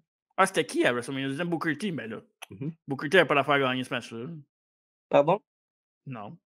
Ben, non, jamais. Ouais, je m'excuse. Booker T en 2002, en 2003, il était beaucoup plus over que ce qu'il n'a jamais été dans la WWF. Je m'excuse. Non, je suis pas d'accord. Non, moi, je suis d'accord, moi aussi.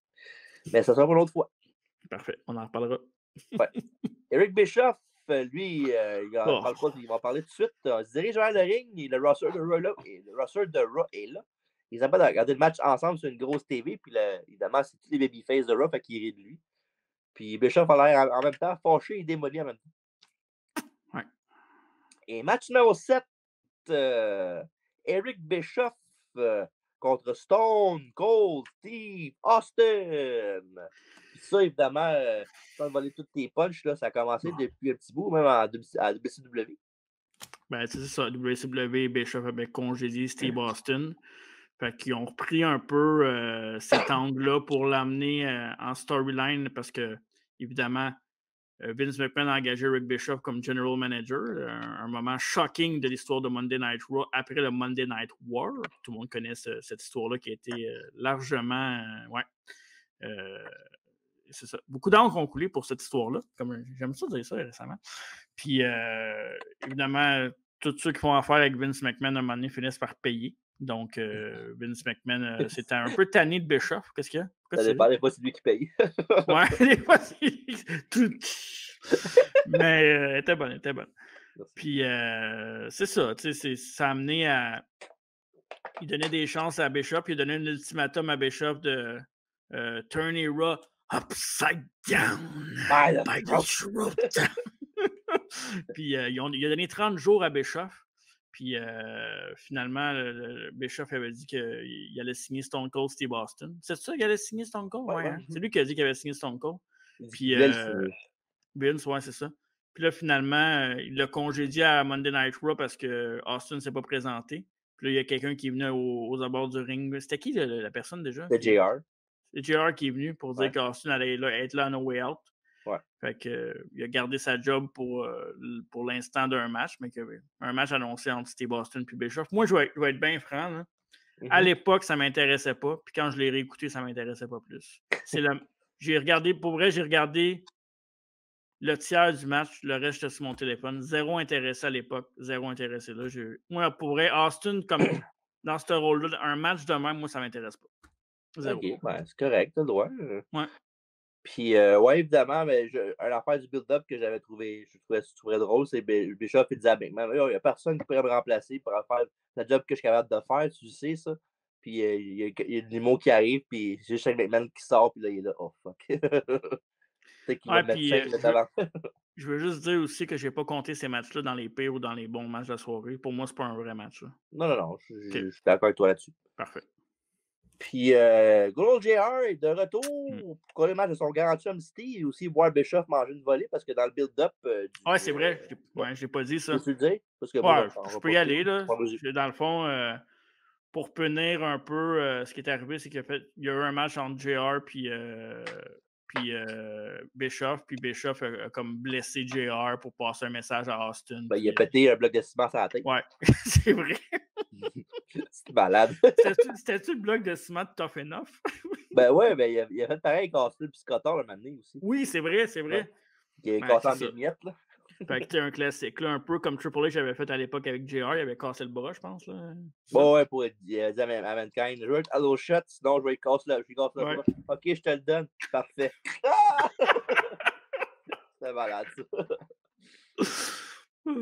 Okay, bon, ben, comme tu as dit, on n'ira pas full détail là, pour ce match-là, évidemment. Là, ben, c'est Austin qui pète de Bischoff tout le long. Il fait des stunners. Maintenant, il s'amuse à enlever le bras de Bischoff au compte de 2. Faire oh my god, il a dégagé de bon stunner. Il a fait non, mais tu dis ça, mais pour la foule puis pour le moment, c'est parfait. Là. Ouais, si j'avais été à Montréal à ce moment-là, si j'avais été au show, j'aurais été content de voir Austin, blablabla. T'es pas pour un match 50-50 non plus, là, quand même. Là. Non. Je veux juste pas voir ça, mais je comprends. C'est un feel good. Mettons, j'aurais enlevé le match Big Show Taker puis j'aurais mis ça juste pour un feel good, ça aurait été correct. Ouais, on peut dire ça comme ça. Puis évidemment, après, il fait ça, lever l'épaule de Bischoff après les 2 premiers stunners, mais au 3e, il le fait. Puis évidemment, ben, c'est 1, 2, 3 victoire de Stone Cold Steve Austin sans équivoque. Puis même que je pense qu'il a fait l'autre après le combat. Hein. Oui. Il était sur le téléphone, ça n'a pas marqué. Okay. Ben oui, c'est le temps de m'en faire. Là. Ça fait 40 ans sans m'en faire. Ouais, sinon, c'est un segment et un match parfait pour le retour de Stone Cold. Là. Pour vrai, j'ai rien à dire de ce segment-là pas tout. Ouais. Ben, en même temps, ça fait que Bischoff mange la volée qu'il mérite. Parce que non, c'était pas un GM honnête, Eric Bischoff. Là. Non. Mais je comprends pourquoi ça a été fait. Mais c'est juste mon intérêt personnel, c'était 0. C'est tout. Il n'y a rien d'autre. Ben, parfait. On va passer au prochain match. Match numéro 8, le main event. Rock contre Hogan 2. Et on voit un pattern ici, là, avec un autre match qui est le deuxième. Ouais, mais par Pas la même contre, chose, par exemple. non, un match beaucoup mieux ficelé, avec beaucoup plus d'intérêt. Puis de Star Power aussi. Là. De Star Power aussi. On se souvient de WrestleMania X8 où Hogan avait un peu passé le passing of the torch à The Rock. Si on veut dire ça ainsi. Tu dis passing of the torch, mais oui, parce que Rock a gagné le match, là. Ouais. Mais passing of the torch, je pense que c'est plus Hogan qui a repris sa torche de The Rock. C'est encore moi le number one guy, check la foule. Ouais. Ce qui est drôle, c'est qu'on parle de passing of the torch, mais Rock n'a pas été là full-time après. Là, fait que en tout cas, tu comprends le principe de star à star. Là. Puis dans un, comme je te disais, peut-être un des 5 meilleurs main events de tous les temps de WrestleMania. Il y en a même qui pourraient y aller avec le top 3, mais c'est discutable. Là. Si on parle juste de qualité de match, mais c'était quand même un très bon match pour Hogan. Puis tu sais, on se mentira pas, Rock, c'est un très bon athlète, mais pas le meilleur lutteur non plus. Fait que pour deux gars qui sont corrects dans le ring, je trouvais que c'était parfait. Puis toute la foule de Toronto. Moi, je te demande de spot tout de suite. Ouais, vas-y. Go. Ce match-là, Hogan contre The Rock à Mania, est-ce que tu l'aimes plus que Warrior Hogan à Mania? Non. Warrior Hogan, c'est mon numéro 1. OK. Est-ce que tu l'aimes plus que Hogan André? Oui. OK, parfait.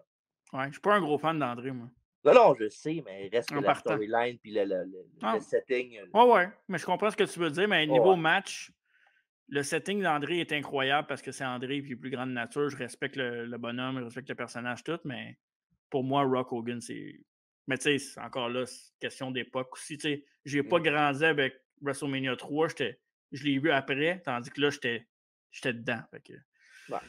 Bref, mais merci de me mettre on the spot. Ça n'a pas été très difficile, mais non, Hogan Warrior, c'est bien dur de. Le pire, c'est que tu dis c'est pas difficile, mais je suis sûr que je pose la question à quelqu'un d'autre va peut-être me dire le contraire de toi totalement. Ben, c'est ça. C'est pas tout le monde qui a des opinions tranchées comme moi, TJ. Bon, tranché, ben tranché, bouffe, là, on a compris. Là. OK. Puis évidemment, la foule de Toronto, ça avait fait un heel turn contre The Rock un peu, puis avait commencé à applaudir Hulk Hogan, qui était à NWO à ce moment-là. Ouais. Donc, un peu comme Rock. Hein? Hollywood. Un peu comme Rock Cena, qui nous avait préparé un WrestleMania 2 ans. 2 années de suite.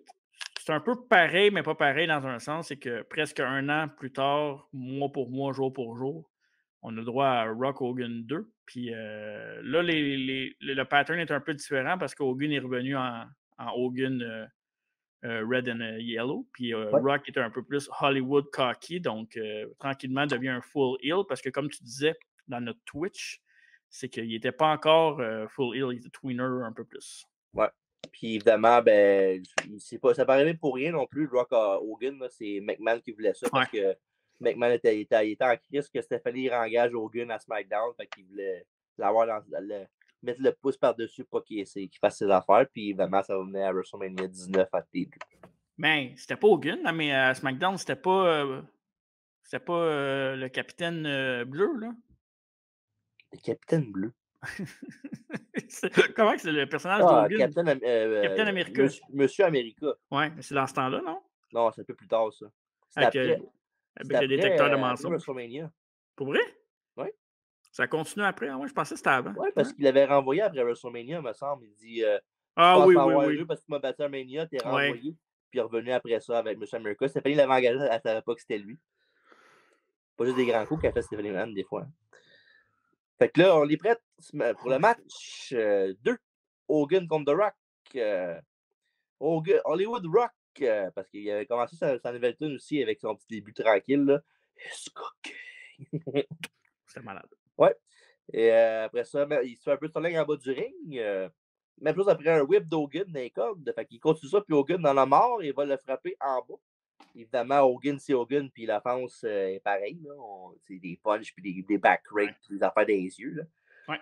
Et Rock est sur les prudes, il fait un stun gun à Walkster, qui le met au tapis. Rock Bottom après ça pour un compte de 2, puis Rock Bottom était dégueulasse. Là. Il avait pas bougé du sol ou presque. C'était comme si ses pieds n'avaient pas touché. Ses pieds n'avaient pas été les airs partout. Il n'aimait pas se toucher, t'as dit, les pieds? Je comprends rien. Là. Si je touche les pieds, je sais pas. Okay. Oui, j'aime bien ça. Dave n'aime pas ça, lui. Rock répond en mettant le bandeau d'Hogan sur la tête. Pas le tien que t'as à côté de toi. Là. Comme ça, là? Ouais, pas celle-là, que t'as acheté il n'y a pas longtemps. Oui.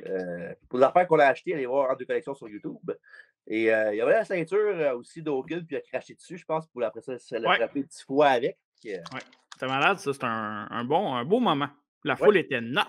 Ouais. Et après ça, un chargeur dans le milieu du ring. Oh. Pas Montréal. Bon, ça. C'est pas une bonne affaire à faire à Montréal, ça.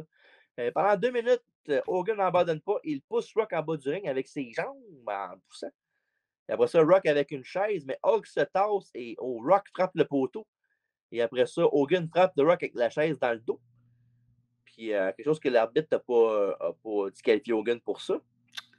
Puis c'est-tu là qu'on parle de l'arbitre ou on entend tantôt? Non, on peut en parler tout de suite. L'arbitre qui faisait ses débuts devant sa foule, sa ville natale, Montréal, un certain Sly, connu sous le nom de Sly au Québec, mais Sylvain Grenier faisait ses débuts à la WWF. Puis tu savais-tu qu'il avait utilisé dans le... Tu sais, j'ai parlé du match du pre-show, là. Ray contre Jimmy Noble, mais c'était lui l'arbitre du match. Ah, fait qu'ils l'ont mis dans un match normal, où il fait une décision normale pour que ça passe sous le radar, là.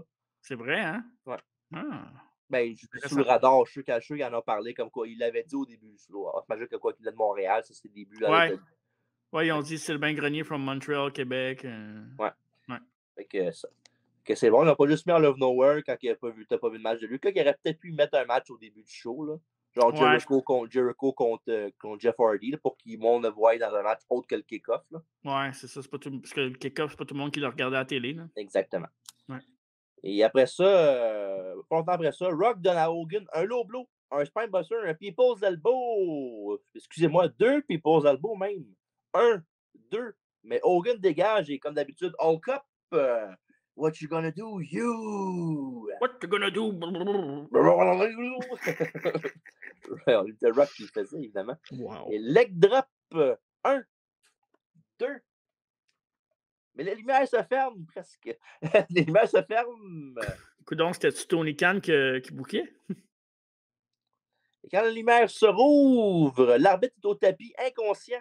Évidemment, M. McMahon arrive sur la rampe et avec ses bras ouverts, qu'est-ce qui se passe? Qu'est-ce qui arrive? Et pendant qu'Hogan regarde Vince et qu'il se doute que c'est lui qui a rapport là-dedans, l'arbitre se réveille et il pousse la chaise à The Rock. Il tombe à terre. Ben attends, Hogan, il est tellement là. Qu'est-ce qui me fait rire? Il voit McMahon, puis il regarde la foule, il fait. C'est lui, là, il m'a aveuglé, c'est lui! Ah, mais il est parfait, Hogan, là-dedans, là. Ah, il était écœurant. Il était écœurant, ou Hulk Hogan, là. Hulk Hogan, bon. Évidemment, comme j'ai dit, Vince, l'arbitre pousse la chaise à The Rock, il se remet à terre, face down. Rocky frappe Hogan avec ce qu'il a fait, ça l'a busté open avec la chaise d'en face. Ouais, pas le podcast, là. Non, il n'était pas là encore, Bully Ray. Et Rock Bottom, 1, 2 et 3. C'était-tu un fast count? Je pense que non. Il a fait un compte normal. Non, compte normal. Ouais.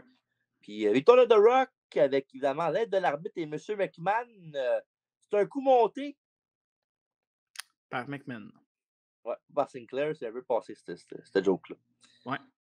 Il m'a barré dans mon petit calepin. Puis après ça, tu vois Rock et Grenier qui s'en vont. Vince McMahon qui lui reste, puis il s'en va vers le ring de Rock, il demande, es-tu correct? Ils s'en vont parce qu'il avait dit de s'en aller. Ouais. Il était correct avec ça. I'll take it from here. Exact. Puis c'est là qu'il enlève sa chemise, c'est dans le ring? Oui, il enlève il rentre dans la chemise, puis il fait son comme ça. Il fait les tonnes d'Hogan pour écœurer à la foule. Il a son chandail, puis c'est le chandail d'Hulk Hogan. C'est marqué, avant, c'est What You Gonna Do. Sauf qu'il a mis une ligne qui est marquée Nothing. Puis en arrière, c'est Brother Sucks. Mais bon. Un peu comme son gars Shane faisait souvent là, avec les chandails, là, quand il avait chandail avec des X-Punk et tout ça. Là. Tu sais ce qui se passe là? T'arrêtes d'ouvrir une canne de bouffe à chat, je sais pas. Désolé. Petit problème d'ordinateur. Il se fait du popcorn, il se prépare déjà après le podcast. J'espère que ça va arrêter. évidemment, après ça, McMahon va sur la rampe pour se faire les fausses plastiques de M. Bollea pendant que Hogan ne lâche pas des yeux. Et c'est la fin de No Way Out 2003. Pratiquant, hein? Robocop est de chez vous. Attends un peu, je vais essayer de régler ça, mais... Mais c'est quoi, au juste? Ça, c'est ma fan d'ordinateur. OK, c'est pas grave, bon. Mais non. Ouais. Et en sinon, très bon main event pour vrai. Oh! Tabarnak. En ce moment, on va de sa chaise, finalement. C'était vraiment bon. Ça allait bien avant. On l'avait quasiment fini, là. Oh non! Oh non! On va envoyer sa pièce au grand complet. C'est parfait. C'est pas bon, je reste Colin. Non, comme je l'ai dit, très bon main event malgré un autre crew job. Ouais. Les affaires les plus utilisées depuis 1997, surtout à Montréal. Exact. Sinon, enlevant le cheap ending comme d'habitude, là, même si je comprends que ça a du sens, là, je comprends. Ouais. Mais sinon, le match était solide malgré tout, fait que je n'étais pas trop fâché en enlevant les points du match à cause de ça. Là. Pendant qu'il y a Top Gun qui rentre chez eux, je sais pas, là. Hey, ça doit être désagréable pour celui qui écoute en audio. Ben ouais, c'est ça. Mais continue 2 secondes, je vais juste... Ben là, j'ai fini, moi, là. J'ai rendu au match de la soirée, fait que... OK, t'as fini. Ben non, c'était un excellent match, pour vrai. Top to bottom, bottom to top. Hands down, mais à terre. Pas déçu. Ils nous ont donné 2 matchs solides. Là, ils ont rajouté un petit screw job. Ça faisait la job avec Vince McMahon après. Puis écoute, on dira ce qu'on voudra de Vince, mais quand il est là, on est diverti. Écoute, ce gars-là est incroyable, là, pour vrai. Là. Ouais. Puis évidemment, comme j'ai dit plus tôt, ça va mener à un match entre les deux à WrestleMania 19 avec l'entrée surprise de Roddy Piper out of nowhere. Pour vrai? Oui, Piper était là. Il est arrivé dans le ring quand les deux étaient à terre, puis il y avait un pipe dans les mains. Ah. Bon, ça savait pas s'il était frappé Vince sur Hogan. Il a frappé Hogan. Oui. Fait que, puis évidemment, The Rock, lui, va être contre Steve Austin pour leur troisième affrontement. Oui, il était bien avec Rock Austin 3, il était bien avec les chiffres dans ce temps-là. Je pense qu'il y a un qui était Rocky trop souvent, je pense, dans ce temps-là. Ouais, puis en plus, c'était le match qu'Austin avait été à l'hôpital la veille, là, ou après le match, c'est ça? La veille ou après le match? Ouais, il avait pris juste des affaires d'énergie puis du café. Full pin. Ah, que, vrai? Je sais pas que c'est à cause de ça. Ah ouais? Mettons un jour, on fait Bio d'Austin, on fait WrestleMania 19, on va en parler, là, mais non, c'est vraiment grave, il a fallu passer là. Là, imagine, hein? Ouais, non, j'aime mieux pas finalement. Non. Hey, c'est vraiment agaçant, ce bruit. OK. Voilà. Fait que, bon, on est rendu avant qu'on passe au Match of the Night toute l'équipe ou... Non. Je pense que j'ai bien aimé ça. C'est ce que je m'attendais. Tu sais, comme j'ai dit, c'est cool quand même qu'il ait fait ça à No Way Out à Montréal. Ça aurait pu être un match qui fasse à WrestleMania facilement.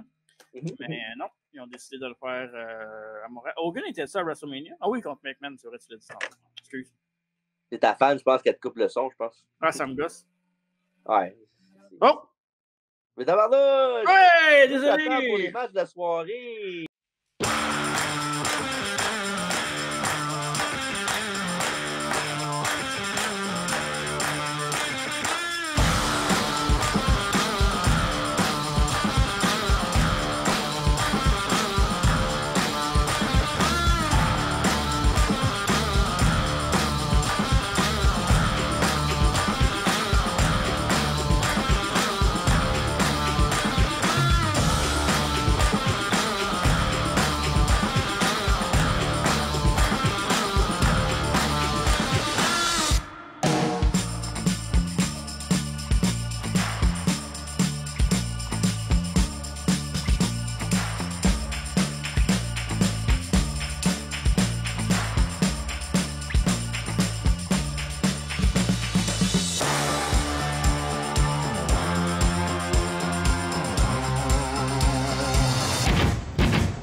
On risque d'avoir le même, je pense. Là. Que je commence ou habituellement Non, tu dis? vas-y. OK. Commence. Ben, le match de la soirée, ça va être le handicap match. Team Angle contre Brock puis Benoit. Toi? Le pire, c'est que tu vas me dire non, là, mais j'ai essayé longtemps pour le match of the night, Non. pour vrai. J'ai essayé avec Jericho puis Jeff Hardy. Même pas proche. Mais non. Non, pas proche en bout de ligne, là. Mais au début, là, quand je checkais pas match par match, dans ma tête, j'étais non. J'ai vraiment beaucoup aimé Jericho contre Jeff Hardy, là. C'était vraiment bon pour vrai. Oui, puis ton Jericho, là. Ouais, oui, là. Puis non, j'ai pris le même que toi, mais c'était pas si clear cut que ça au début, mais avant la fin, je disais non, je peux pas prendre d'autre chose que celle-là. OK. Puis le worst match, par exemple, on n'aura pas le même, c'est ça. Non, on va commencer. Triple H contre Scott Steiner. Je sais que tu peux dire le tien tout de suite, tu veux, on peut en parler après, là, vas-y. Là. Taker, Big Show. Taker contre Big Show, c'était juste que c'était un peu long, mais sinon, l'action n'était pas si dégueulasse que ça. Il n'y a rien qui a été botché, il n'y a rien qui a été... Dans l'autre match non plus. Je suis pas d'accord. Il y a eu un bot. C'est un A puis un B. Là. Je ne sais pas qu'il y en a un qui est payé que l'autre de beaucoup. Là. Ouais, en tout cas. C'est bon. Je sais pas. Parce que moi, j'aime mieux voir Scott Steiner et Triple H dans un mauvais match que Big Show puis que Taker dans un mauvais match. Mais si j'analyse juste le match, moi, j'aime mieux l'autre match. Mais, parce que, tu sais, l'insight aussi de dire Taker, Big Show, puis qu'il y a eu 50 matchs contre, puis Steiner, Triple H, qui en ont eu 2. C'est peut-être ça aussi qui rentre dans la balance peut-être un peu plus. Là. Je sais pas. Mais... Parce que, tu sais, t'en as juste 2 comparativement à 50. Là. Peut-être, mais je sais pas. Bref. Fait qu'il manque juste la note du show. Fait que, si tu veux commencer, ça me dérange pas, mais Regardez, je vais donner à No Way Out 2003 en direct de Montréal. Je vais donner 8 sur 10. Je pense que la note était haute, moi. OK, ben je donne à No Way Out 2003 la note de 8 sur 10. Oh! ouais. OK, non, c'est un bon show pour vrai. Là. Ouais. Évidemment, il y a beaucoup de star power. Direct là, en partant, ça fait que c'est fun à regarder. Puis non, la foule est dedans tout le long du show, presque. Là. Ouais. Puis non, ce show-là, il passe sous le radar parce qu'évidemment, ben, c'est un No Way Out à Montréal ou whatever. Là. Mais non, ce show-là, il est bon. Puis je te dirais même, mais là, je ne vais pas voler le punch des prochains pay-per-view du prochain qu'on fait. Là. Ben, je peux le dire tout de suite, ça ne me dérange pas. Là. C'est le meilleur show qu'on a eu à Montréal, là, des 3. Là. Même sur Harry Series? Ouais, hein? Ben oui, là, oui. Ouais. Je suis d'accord. Parfait. Fait que voilà, No Way Out 2003 qui est dans le rétroviseur, il est terminé. Fait que je vous suggère d'aller voir ça pour vrai. Là, ça vaut la peine. Là. Ouais, vraiment. Vraiment. C'est même ce qui était pas bon, là, ça se regarde quand même. Là. C'est pas comme si c'était genre qu'on avance tout de suite. Là. Non, c'est un show divertissant à regarder. Puis, tu sais, il y a 3 matchs vraiment solides. Là, le handicap, Rock Hogan, puis le premier match. C'est les 3 matchs solides. Puis même Kevin le tag Hardy. team match, il est bon aussi, RVD. Puis, Kevin Hardy aussi est bon. Oui, c'est vrai. Malgré la blessure. C'est vrai qu'on n'en a pas parlé dans ce match-là, mais c'est un esti bon match, ce match-là, pour vrai. Ouais. Les 2 matchs les plus faibles, dans le fond, c'est Triple H puis Big Show. C'est fou, pareil. C'est 4 Austin, c'est pas un match vraiment. Fait que, non, c'est ça. Mais le moment est assez fort que ça ne change rien. Non, exact. C'est cool. Well, it is what it is. Ouais. Ben, il en reste un à faire. Oui, Breaking Point 2009 et évidemment Elimination Chamber. Là, c'est un peu en... On ne sait pas trop là, si moi je vais être là, si je ne serai pas là, parce que, écoute, au moment de l'enregistrement, on ne sait pas si le petit Willy va sortir. Fait que, c'est ça. On se l'année marche, il va sortir. Ouais, c'est pas fou. Mais comme pousser des marches comme Mick Foley puis Randy Orton. Hein. Non, comme Vince avec le petit kid à Mané, là, il a fait. On l'a-tu en vidéo? Ça? Non, je pense pas qu'on veut le mettre. OK, parfait. Ben, sinon, je vous lance des rendez-vous aussi parce qu'on a beaucoup d'entrevues sur Patreon et sur YouTube et sur toutes les plateformes audio parce qu'on les a mis partout. Ce qui vient de passer, on a eu Carl Jepson en entrevue la semaine dernière et cette semaine, on a l'excellent manager Claude Malone, très divertissant. Il affronte TJ aussi dans le quiz à la fin. Allez voir ça, c'est bien intéressant. C'est très serré aussi. Puis, la sensation, la jeune sensation de 20 ans, la recrue de l'année 2022 au Québec, M. Ian Harrison, c'est le podcast que TJ a manqué, mais mon entrevue avec Ian Harrison, puis c'est un kid à découvrir, là, vraiment. Là, vous allez l'adorer, puis allez encourager ce jeune-là. Il a juste 20 Partout au ans. Québec, il a juste 20 ans, puis c'est un gentleman. Pour avoir parlé on and off cam, c'est un gentleman. Un bon gars, puis il mérite d'être encouragé. Donc, Ian Harrison au podcast. Il est calme aussi. Il a une vraie très calme. Il est pas, il ne criera pas dans l'entrevue. Vous allez voir, vous allez adorer ça. Ouais, il y a juste son background qui est à désirer un peu. Là. Mais non, c'est pas vrai. Je te niaise bien. Mais non, je niaise bien. Je l'aime bien. Parfait. Ouais. Fait que c'est ça. Chose à dire à part ça, nous autres? Ou... Non, c'est pas mal. Ça fait le tour de la question. Là, un moment donné, tu sais. L'année prochaine, on fait quoi? Ben, on déjeune. À part ça, là.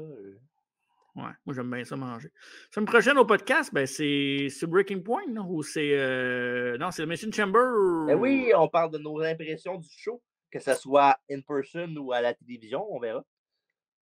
Ben là, c'est vrai, mais si t'es pas là, tu vas avoir l'alternative de parler de toi l'expérience à la télévision comme téléspectateur, puis moi dans la foule. Voilà. Hey, ça va être bon. Il faudrait presque que je sois pas là. Ça serait meilleur pour le show. T'as d'autres d'Ivoire, malheureusement. Mais De pourquoi moi, pas vraiment toi d'Ivoire, là? C'est pas ton contrôle à toi vraiment. Non, puis la Côte d'Ivoire, il n'y a pas d'affaire là-dedans non plus. Tu perds de l'eau à la Côte d'Ivoire, nous autres. Je pense que oui. Bref, allez voir ça, évidemment, la semaine prochaine, on va faire un beau review de ça. Puis la semaine d'après, Breaking Point, après ça, ben, on va en parler plus tard parce que sur quelque chose qui s'en vient, évidemment, après ça, c'est WrestleMania Month, après ça, là, évidemment.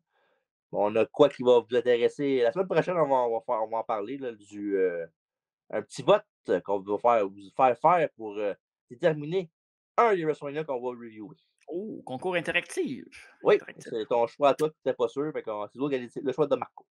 Ah, ça tombe bien, je m'en allais te demander c'est quoi déjà mon choix, mais. Je sais pas. Je sais pas, parfait. Tu avais 3 choix. C'est l'histoire de ma vie, ça. OK. Fait que, ben, merci TJ pour cet excellent rétro review. Excellent. J'ai de la misère avec mes mots aujourd'hui. C'est excellent, c'était que. C'est excellent, c'était excellent. On va pas se faire bannir pour ça. Puis je te laisse le mot de la fin comme d'habitude. Eh oui, merci beaucoup tout le monde d'avoir écouté le podcast. Merci à toi aussi d'avoir participé pour les build-up de tous les few des matchs du pay-per-view. Ouais. Puis évidemment, ben, la vie est courte, hein, fait que dites à vos parents que vous les aimez. Parlez à des gens que vous aimez, dites que vous les aimez. N'oubliez pas. Toi, je sais que tu fais pas ça. Toi, t'es. En tout cas, bref, allez, va!